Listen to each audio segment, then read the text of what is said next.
Isang mapagpalang araw po sa ating lahat. Gusto mo pa bang alamin kung ano pa ang mga bagay na kaya mong gawin? Or may mga pagkakataon bang gusto mong sumubok ng ibang bagay para umunlad ka? Pero hindi mo naman alam kung paano sisimulan. Dahil iniisip mo na baka hindi mo kaya or hindi naman magmamaterialize ang mga gagawin mo. At isa pa, iniisip mo na baka hindi mo naman talaga kaya or hindi ka magaling sa isipan mo. In short, nag-aalangan ka pero 51% namumuo sa isip mo na may gusto ka pang gawin. Alright, kung gusto nyo po na mga ganitong videos, please give it a like, comment, share, and follow for more.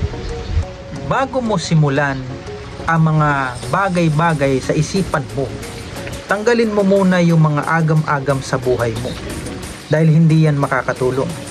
Hindi ganyan ang mindset. Ibahin mo mindset mo, dapat positibo ka lagi sa buhay mo.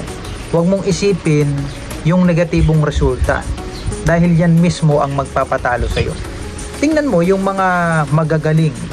Hindi naman talaga sila nagsimula na magaling agad. Sabihin na natin merong mga pinagpalang tao or mga gifted or talented na tinatawag, pero hindi naman talaga lahat ng tao ganun.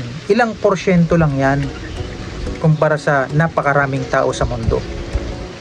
Alam mo kasi, hindi mo naman kailangan maging magaling bago ka magsimula or bago ka sumubok.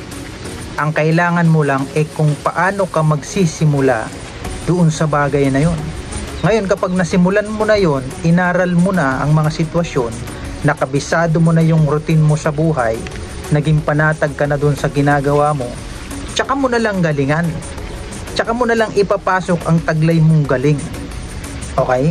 Dahil lang totoo, hindi ka naman talaga makakapasok dyan sa ibang bagay or sa isang bagay kung hindi ka magaling.